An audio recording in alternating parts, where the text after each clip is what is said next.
তমলুকে বাস উল্টে দুর্ঘটনা, আহত প্রায় 14 জনকে নিয়ে আসা হয়েছে তাম্রলিপ্ত গভর্নমেন্ট মেডিকেল কলেজে। পূর্ব মেদিনীপুর জেলার তমলুকে প্রায় সকাল 10:40 নাগাদ মেছেদা থেকে হলদিয়ার দিকে যাওয়ার সময় রাধামণি বাস স্ট্যান্ডের পরেই গৌরাঙ্গপুর এলাকায় হলদিয়া মেছেদা বাস উল্টে যায়। আহত হয় বাসের ভেতরে থাকা যাত্রীরা। দুর্ঘটনাস্থলে পৌঁছয় জাতীয় সড়কের অ্যাম্বুলেন্স ও তমলুক থানার পুলিশ। ঘটনাস্থল থেকে উদ্ধার হয় 14 জনকে নিয়ে আসা হয় তাম্রলিপ্ত গভর্নমেন্ট মেডিকেল কলেজে, যার মধ্যে রয়েছে 2 জন মহিলা ও 4 জন বাচ্চা।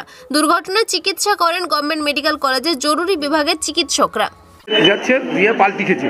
কি হয়েছে? হয়েছে বলতে অ্যাক্সিডেন্ট হয়েছে, বাস পাল্টি খেয়েছে। পেশেন্ট ছিল 13-14 জন, 4 জন মহিলা আর সব পুরুষ, বাচ্চা 2 জন। কোন দিক থেকে যাচ্ছিল বাসটা? হলদা মানে মেছেদা থেকে হলদা যাচ্ছে। যাওয়ার মানে নিজেই পাল্টে খেয়ে গেছে? নিজেই পাল্টি খেয়েছে। কেন? এখন বৃষ্টি হচ্ছিল না? বৃষ্টি ঝিমঝিম করে হচ্ছিল, সেই কারণে পাল্টি খেয়েছে আর কি। বাস কি স্পিডে ছিল? বাস হয়তো স্পিডে ছিল। আমরা তো পরিষেবা মানে আমরা অ্যাক্সিডেন্ট পর যাওয়া হচ্ছে।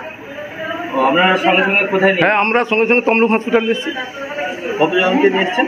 14 জন। আরও কি আছে? না, এখানে আর নেই, পেশেন্ট নেই। আপনার নাম? আমার নাম অরবিন্দ মণ্ডল।